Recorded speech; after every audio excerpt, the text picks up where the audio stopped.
Imagine, for a moment, a world where the vastness of distance wasn't just a concept, but a palpable, unyielding barrier, where a journey of mere hundreds of miles could consume weeks, even months of arduous, bone-wearing travel, where the goods that sustained life, the very ideas that sparked innovation, moved at the glacial pace of a horse's trot or the unpredictable whim of the wind on a sail. It was a planet of disconnected communities, separated not by oceans, but by the sheer, brutal effort required to bridge the gap. How, then, did this immense, seemingly unconquerable expanse suddenly begin to shrink? How did those chasms of land and sea, once demanding such a formidable toll in time and human endurance, transform into mere blips on a rapidly redrawing map, allowing the lifeblood of commerce and the unstoppable current of ideas to flow with an almost unbelievable velocity? To truly grasp this seismic shift, we must first cast our minds back to the nascent years of the 19th century. Picture that world, a tapestry woven from the ancient rhythms of brute muscle and the fickle breath of nature. Humanity's reach was a direct measure of its physical might. Every cartload of goods, every ton of vital raw material was moved by the strained sinews of man or beast. The rising industrial age, a hungry, demanding infant, cried out for fuel, vast, literal mountains of coal to feed its ravenous furnaces. But moving these colossal burdens? That was a monumental, agonizing task. Imagine the unending lines of horses straining against their harnesses, the sweat-soaked backs of laborers heaving, the crushing expense of every single ton. It was slow, ruinously expensive, and brutally backbreaking. Every ton of coal was a testament to unimaginable human toil and persistent frustration. Yet, amidst this struggle, in the smoky, grime-streaked heart of Northumberland, England, a quiet, almost desperate revolution was simmering.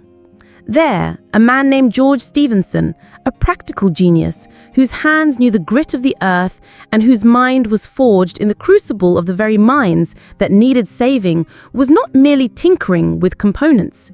He was forging a new kind of muscle, an iron sinew for humanity itself, capable of shouldering burdens no flesh and blood ever could.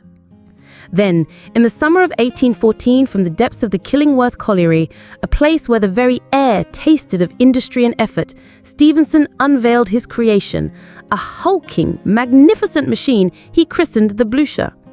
Now, let's be clear, history notes that this wasn't the absolute first steam locomotive ever conceived. Others had tried, some with fleeting, limited success. But the Blücher was different. It possessed an innate, profound practicality, a robust determination. For all intents and purposes, it was the first truly successful, genuinely fit-for-purpose steam locomotive the world had seen. A mechanical beast, specifically engineered with one singular, unwavering focus: to haul coal. And at this, its designated task, it was not merely good. It was astonishingly, profoundly effective, a living testament to Stephenson's unwavering vision and relentless dedication. Picture, if you can, the raw, undeniable power radiating from this machine. Imagine the hiss and clatter, the rhythmic chug, the sheer spectacle of it. The Blücher was capable of pulling a staggering 30 tons of coal. To truly comprehend the scale of this feat, imagine the sheer, unyielding force required to drag roughly 30 fully grown elephants, their enormous bodies chained together, slowly but inexorably up a gentle slope.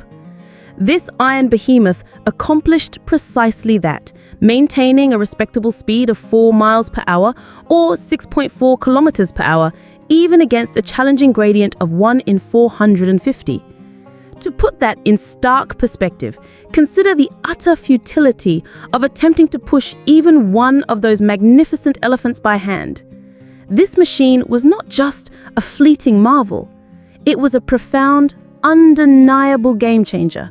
It irrefutably proved, with every puff of steam and every turn of its wheels, that steam power was not just a whimsical experiment, but a viable, immensely powerful, and fundamentally transformative solution for moving incredibly heavy freight across the land.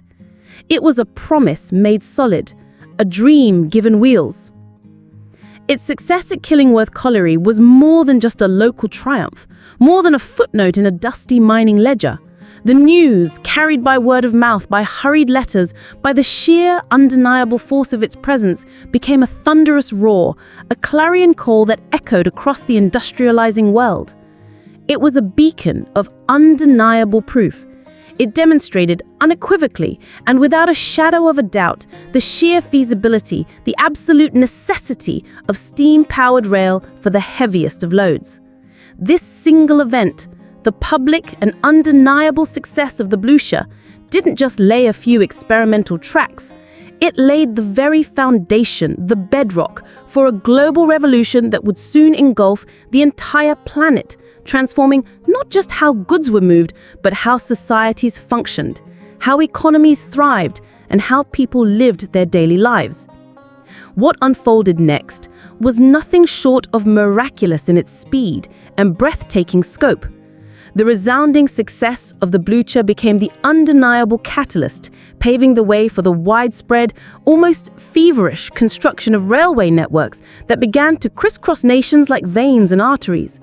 Suddenly, the prohibitive, soul-crushing cost of transportation plummeted.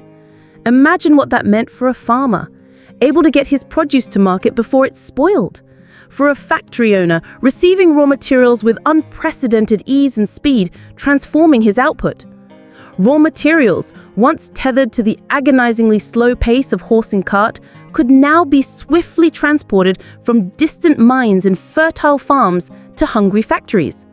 And finished goods, the very lifeblood of commerce, could then be shipped to markets far and wide, reaching consumers faster, cheaper, and in greater abundance. This wasn't just efficiency, it was acceleration, pushing the already burgeoning industrial revolution into an unstoppable, roaring overdrive, changing the very rhythm of daily life. But this profound transformation, this seismic shift, was not merely about moving physical things.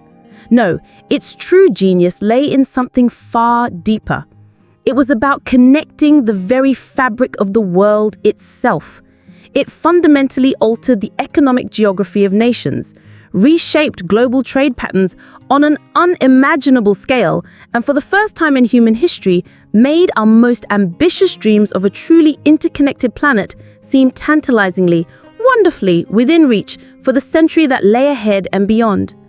Imagine a world where families separated by hundreds of miles could now visit, where news traveled faster than rumor, where cultures could truly begin to intertwine. The humble Blücher, conceived in the shadow of grimy coal seams, designed for the solitary, seemingly mundane task of dragging coal up a single hill, became, almost unbelievably, the very precursor to a vast, intricate global circulatory system, pumping vital blood-like into economies and societies across every single continent. It was the spark that ignited a new kind of global heartbeat. The Blücher was more than just an assembly of iron and steam, more than a collection of gears and pistons. It was a promise, a profound, endearing promise whispered through the hiss of its safety valve and the rumble of its wheels, a promise that human ingenuity, fueled by an insatiable curiosity and an unwavering, stubborn desire to overcome limits, possessed the almost magical power to reshape the very fabric of existence. It showed us, unequivocally, that even the most daunting, seemingly unsurmountable challenges, like the monumental, back-breaking task of moving literal mountains of coal across a rugged landscape, could be tamed, harnessed, and ultimately overcome by a bit of clever engineering, a healthy dose of persistence, and yes, a whole lot of steam. It was a testament to what we, as humans, could achieve when we dared to dream beyond the obvious. So it stands today a testament to the enduring power of innovation, a timeless story of how a single, remarkably successful invention can ripple outwards, creating an inexorable wave that transforms everything in its path, sometimes in ways its creators could never have fully imagined. And while history, in its charming and often precise way, might sometimes quibble over the exact date this magnificent beast first made its public run, some reliable sources suggest that it was actually the 25th of July, 1814, rather than the 19th. The undeniable, profound truth remains unshaken. The Blücher was a pivotal, epoch-making moment. It was the crucial spark that ignited a new age of unparalleled speed, of transformative connectivity, and of relentless, forward-driving progress. It forever changed not just how we moved goods, but how we lived, how we worked, how we understood our world, and how we dared to dream for the future. And for that profound, revolutionary shift, we can only be... Thanks for watching. Like, subscribe, and ring that bell for more history daily.